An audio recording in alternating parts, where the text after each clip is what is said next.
Bueno, la primera cosa que conviene recordar, ¿no? Y tener siempre en cuenta es que cuando hablamos de conciencia, no hablamos de conciencia moral, ¿eh? No hablamos del criterio de lo bueno o lo malo en un sentido moral, ¿eh? Hablamos de la inteligencia que discrimina, ¿no?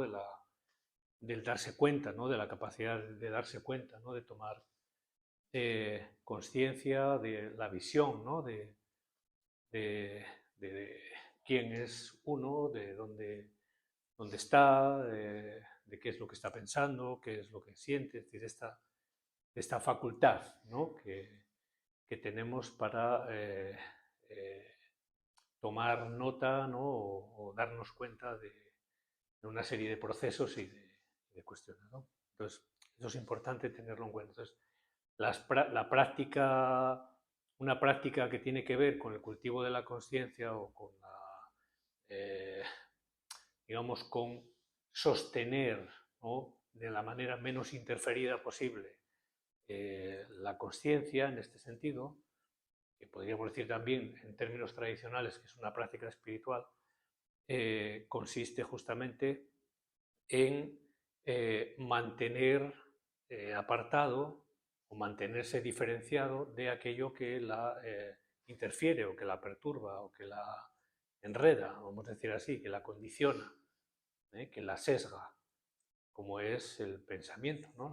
Las imágenes, las ideas, las preocupaciones, las emociones, las sensaciones, los sentimientos, etc. ¿no? En este sentido, la práctica meditativa, el zazen, concretamente, que es el tipo de práctica meditativa que ejercitamos aquí de una manera bueno, flexible o más bien heterodoxa, eh, tiene la finalidad de apreciar el momento, de apreciar lo que es, ¿no? Lo real, podríamos decir, o la realidad de una manera natural, diferenciada o distanciada del proceso mental, de todo este bagaje de condicionamientos ideativos, ¿no? con los que cada uno ve el mundo pues, a su manera, entre comillas, no a su manera, creo que con eso entendemos a qué me refiero. ¿no? Eh, pero esto no es solamente una finalidad, ¿no? un objetivo de el camino del Zen, ¿no? de la senda o la ruta del budismo Zen, sino que es, podríamos decir, también patrimonio de otras muchas tradiciones, particularmente las culturas asiáticas durante mucho tiempo, durante muchas centurias, ¿no? y varios milenios, eh, siempre le dieron una preponderancia o una consideración social muy relevante a cultivar justamente esa interioridad y esa investigación, esa indagación en la interioridad. ¿no?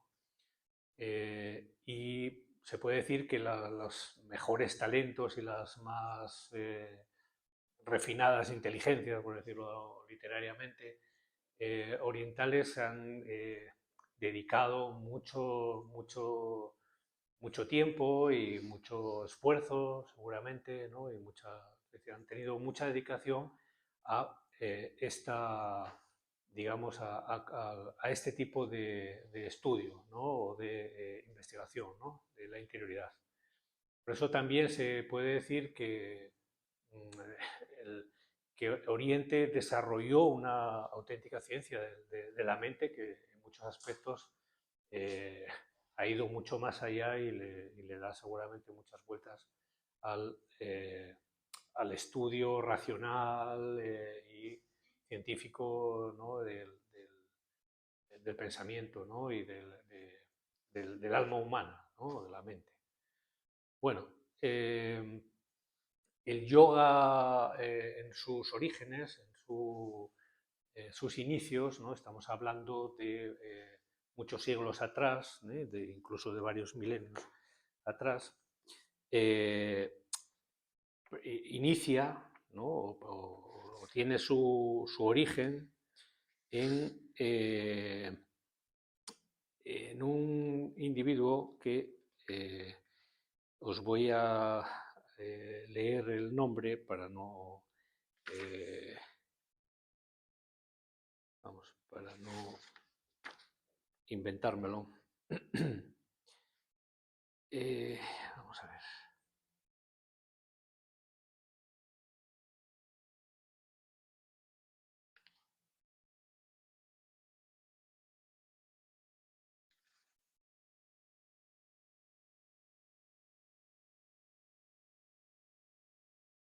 Bueno, ahora lo he perdido. Bueno, un tipo que luego nos lo envió al grupo de OSAL, ¿no?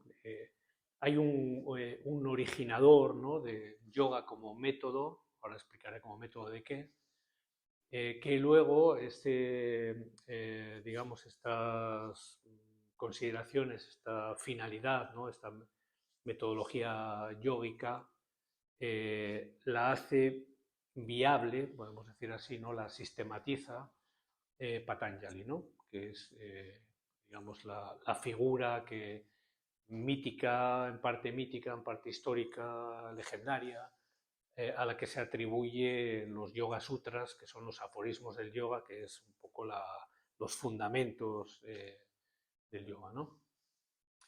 Entonces, aquí hay una serie de indicaciones, de aforismos muy breves, pero enormemente ricos de contenido y con muchas implicaciones para la práctica del yoga, que comienzan con el siguiente aforismo. Dice exactamente el aforismo, el segundo aforismo es el inicio, porque el primero es una especie de, digamos,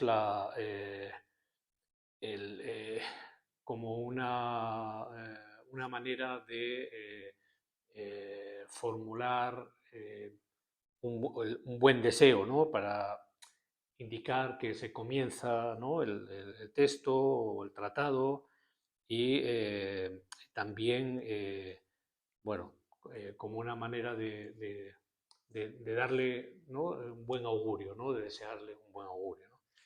Pero el aforismo primero, que indica de manera precisa en qué consiste el yoga, es sorprendente porque dice que el yoga es la detención de los procesos mentales. El yoga es la detención de los procesos mentales. Luego os mostraré exactamente qué entiende Patanjali como procesos mentales, ¿no? Pero todo esto de lo que hemos estado hablando, es decir, todo el proceso mental, ya hemos dicho también otras veces que la mente no es una cosa, es un proceso. Es algo que tiene lugar, ¿no? Entonces, todo el proceso mental, todo el proceso ideativo, etcétera, ya vemos que es ininterrumpido, incluso más allá de que estemos conscientes o no, en estado de vigilia, en estado de sueño, etcétera, es ininterrumpido. Incluso cuando es autónomo, es decir, es involuntario, cuando nosotros queremos interrumpirlo, vemos que esto no somos capaces de ello, no es posible, etc. Digo cuando nosotros, en el sentido de voluntariamente, ¿no? Cuando tenemos la intención o el propósito, ¿no?, la voluntad de hacerlo y tal, vemos que esto no es posible, ¿no?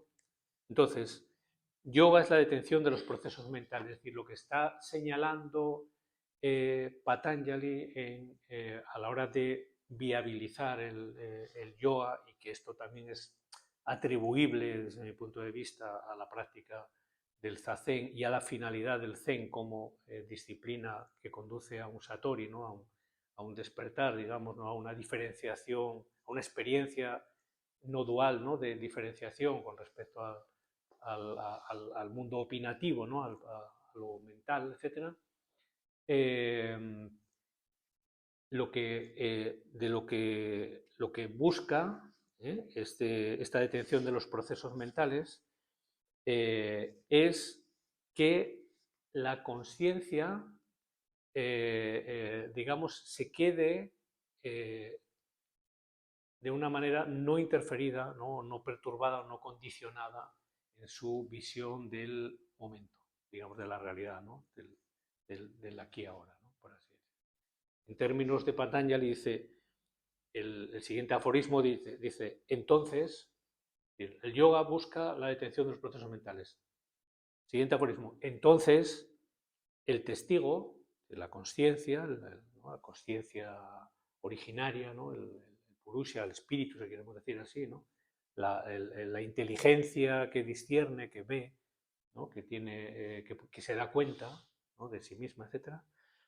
Entonces el testigo se establece en su propia naturaleza. Es decir, que ya también nos está indicando que la naturaleza de la conciencia no es el proceso mental, no son los procesos mentales. La mente no es la conciencia ni la conciencia es la mente. Y en el siguiente aforismo dice, en caso contrario, si no hay detención del proceso mental, en caso contrario, el testigo asume la forma de los procesos mentales. Es decir, queda atrapado, por así decir, queda condicionada, ¿no? Queda de alguna manera bajo la visión coloreada, ¿no? O, filtrada, ¿no? por los condicionamientos que uno tenga, ¿no? Bueno, ya nos detendremos en todo esto y tal, pero simplemente para dejar estas pinceladas, ¿no? Entonces, el siguiente aforismo que indica cuáles son para Patanjali, es decir, para el yoga, los procesos mentales, ¿no? Si estamos hablando de detener los procesos mentales, ¿no? de diferenciarse de ellos y que la conciencia quede a solas, digamos, se asiente en su propia naturaleza, ¿no? diferenciada del proceso mental. Entonces, ¿cuáles son esos procesos mentales? Entonces dice el yoga, dice Patanjali, ¿no? Hay 5 tipos de procesos mentales y pueden estar sujetos a aflicciones o verse libres de ellas. Esto ya hablaremos otro día, ¿no? ¿A qué se refiere estar sujetos a aflicciones o estar libres de ellas, ¿no? Pero los 5 tipos de procesos mentales son el conocimiento, es decir, bueno, luego veremos, o en otro momento veremos, ¿no? A qué se refiere con el conocimiento, pero bueno, el conocimiento, el error, la conceptualización, el sueño y la memoria. El conocimiento, el error, la conceptualización, el sueño y la memoria. Es decir, estos son los 5 tipos o las 5 clasificaciones que hace el yoga clásico, ¿no? Respecto a qué son los procesos mentales o en qué consisten. Es muy interesante porque cada uno de ellos se puede describir de una manera muy interesante. Por ejemplo, el error también consiste no en una apreciación fallida de un conocimiento o de una interpretación X o determinada, ¿no? Sino que se pone algo, por así decir, ¿no? Se coloca algo ahí que no es válido, que no es real, no es verdadero. Digamos, sería como una especie de conocimiento fallido. Bueno, de eso ya hablaremos, ¿no? Pero lo que quiero señalar es que en la práctica del yoga en su sentido originario coincide con la práctica del zazen, ¿no? y con la finalidad del zen en justamente cultivar, ¿no? o ejercitar un proceso, o sea, una diferenciación momento a momento a partir de la quietud, ¿no? y del silencio meditativo, una diferenciación de lo que sería la conciencia, el testigo, con respecto a los procesos mentales. Es decir, todo tipo de ideación, de juicio, de valoración, de análisis, de concepto, de idea, de recuerdo, de ensoñación, etcétera, ¿no? Es decir, es apartar, ¿no? Diferenciar, ¿no? Como si separásemos el grano de la paja, ¿no? El diferenciarlo de manera que en algún momento la consciencia, ¿no? Eso que en la tradición yógica y también del Vedanta, ¿no? Se denomina el testigo, se quede solo consigo mismo, por así decir, y se asiente en su propia naturaleza, diferenciándose de lo mental.